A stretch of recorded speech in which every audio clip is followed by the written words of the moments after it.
আলাইকুম রহমতুল্লাহ। প্রিয় দর্শক, আশা করছি সকলেই ভালো আছেন। আপনাদের সম্মুখে প্রশ্নোত্তর পর্ব নিয়ে উপস্থিত হয়েছি।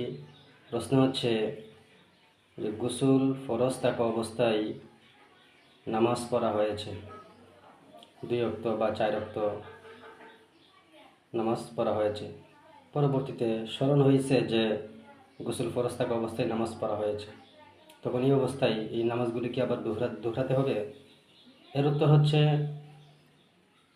নামাজ পড়ার জন্য পবিত্র থাকা আবশ্যক। এই জন্যই যত ওয়াক্ত নামাজ গোসল ফরজ থাকা অবস্থায় পড়া হয়েছে, ওই সকল নামাজগুলি আবার পুনরায় কাজা করে নিতে হবে।